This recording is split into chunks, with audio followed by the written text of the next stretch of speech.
Do you want to chat with us and other Team Respawn Dangos? Well, then join our Discord. Link in the video description.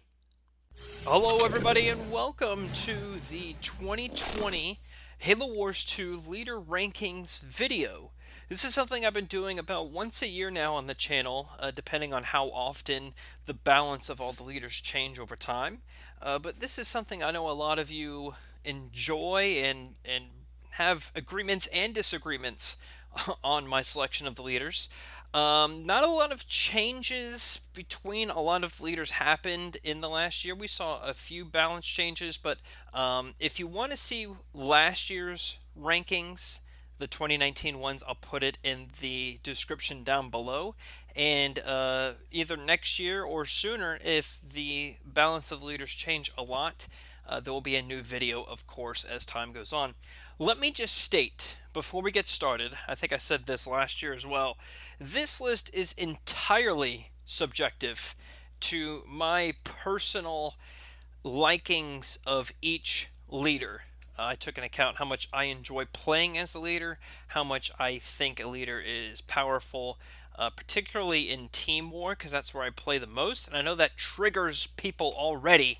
However, if you are extremely triggered over a Halo Wars 2 ranking video, you can do what I told you to do last year, which is to go find a job, okay? That being said, I love to know what your rankings of all the leaders are in the comments down below. All right, let's go ahead and get started with the S tier. These are the leaders that I would consider the best of the best. I'm not sure if these leaders would require nerfs, but I will say if these leaders are on a team that you're playing on, or let's say a team that you're facing against, whichever team has these leaders, I would consider would be more likely to win, if that makes sense. I have Yap Yap, Decimus, and Jerome. And let me start with Yap Yap. I think he is one of the most hilarious leaders. I think he's one of the most unique leaders in the game.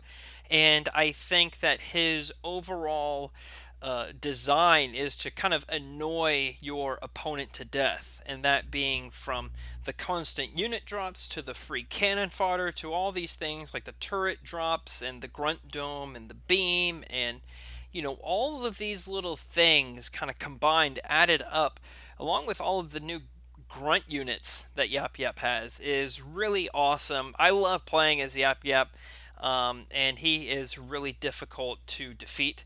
I would say he's one of my favorite banished leaders. Decimus, I think we all know why Decimus is an S tier leader. It's just because he's Decimus. When you get the Boundless Fury and the Boundless Siphon, it is really hard to stop him. With the Decimus leader drop, you can have two really good leaders on the field at once. You have other things like the active Siphon power and the beam and all these other things. It makes Decimus so good, to the point where he alone can just annihilate people whenever he wants. It is really incredible. I'm still kind of shocked that Decimus hasn't gotten nerfed as hard as a lot of people have wanted him to, but I do suspect nerfs for Decimus will be coming in the future. Next is Jerome. I really like Jerome because he has one of the strongest early leaders in the game. I mean, when you're in Tech 1 and you see a Jerome with a Mantis, 9 times out of 10, you're going to take off and run the other way because he's going to annihilate you. And, other things like the Enduring Salvo and the Inspiration that Jerome has, and the Mastodones are really cool, and a Mega Team is epic. Jerome just has a lot going for him that makes him the strongest UNSC leader. Next is the A tier. These are leaders I would consider to be pretty good, and I would recommend these any day of the week. This is Atriox, Anders, Colony, Cutter, and Johnson. And a lot of people may question that Johnson selection, but I'll get to him in a minute.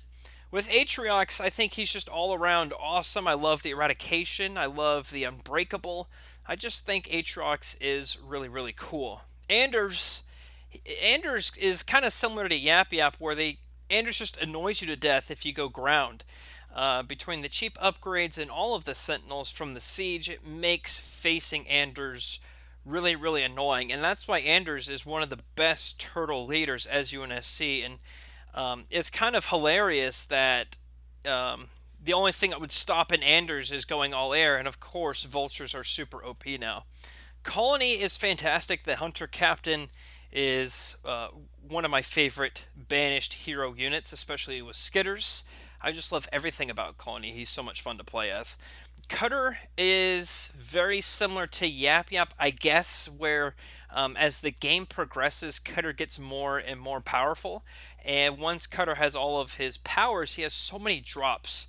So many ODST drops. You got the Archer missiles. You have, just all of these awesome powers that Cutter has that makes him really, really cool. He does have the weakest hero for the UNSC, in my opinion. I think the Jerome hero. I really do think that people suggesting that the Cutter's hero unit should be replaced with the Spearbreaker hero unit from that campaign. I think that would be a really cool addition, but I don't know how that worked for the balance. And Johnson, that one's a personal preference for me to put Johnson way up here because the mechs are so awesome. And when you get digging in deep, your economy really takes off. And it's kind of hard to stop Johnson as the game progresses. Next is the B tier. These are leaders I would recommend you play as only if someone else on your team is playing as someone more powerful. And I have three here, Forge, Isabel, and Serena. With Forge, I think Forge is really cool. I love the Grizzly units, and the rolling economy is pretty neat, but I think Forge just gets outclassed due to the fact that the Grizzlies are so slow. And if you're going to play in 3v3 in Team War, and you're going to play on a big map like, I don't know, highway and you're not going to use the teleporters or, whatever, as soon as you leave and someone goes air, it's going to take you at least a couple of minutes for your stuff to move back if you don't have the Pelican transport. So that's really a necessary power for Forge. I do love the Forge Hog, but the rest of his units with the Grizzlies are just way too slow. Isabel is just kind of all around fine. There's nothing amazing about Isabel that I would say is extremely cool besides Ghost in the Machine. I think that's a fantastic and really cool and unique leader power. And it's kind of ironic, the two longest turtles I've ever had, the 3-hour turtle and the 4.5-hour turtle, both games I played as Isabel, and I think the Ghost in the Machine really had something to do with that. I mean, it would just kind of cancel out a huge attack that an enemy was having to us playing as Isabel. And Serena's fine. I think Serena is really neat. I like the uniqueness to all of the ice falling from the sky that can really, I don't know, annoy an enemy army. But I wouldn't say Serena's OP or anything like that. Next is the C tier. These are leaders that I would like to see buffs, quote unquote, happen to them. I think that you're not going to win a game playing as these leaders, and it's kind of sad to see the state that they're in. I have Kinsano, Vortis, and Pavium. Kinsano, man, it really hurts me to put Kinsano this low because Kinsano, it was one of my favorite leaders when Kinsano came out. I love the Kinsano mech with the flame wall, especially when you get high torque joint, and the dragon tank upgrade is just so awesome. The Inferno is one of my favorite leader powers in the game, and I really enjoy the flame warthog drop, and there's so much that Kinsano has that could be so cool, but she just kind of sucks. That's really all it is she's not a good leader to play as anymore, and it really hurts me to say that. Vortis, I have a relationship with Vortis that I just can't stand playing as him. And I don't know if it's because I'm not good playing as Vortis or what, but I just don't like playing as Vortis at all. I don't think there's really anything all that interesting. I know that he has one of the most interesting leader powers in the whole entire game with the goo and the different types of units that he has to make the infusion, but other than that, I don't really like playing as Vortis, and I don't think that he's all that good. Also with Pavium, Pavium really, I feel like, was designed for Team Respawn for the turtles that we do. I mean, think about it. There is a leader where you can make mega turrets that are protected by, shield generators. You can have burnout that increases the rate in which you get your supplies. You have kind of like unbreakable for buildings with Pavium's stand. You have a leader that has a drone that heals buildings. You have a Lich, which is very awesome, and you can train units out of that little ball that comes up when you make the Lich. There's so much about Pavium that I love, but he just isn't that good, and it really pains me to say that. I wish Pavium was just a lot better.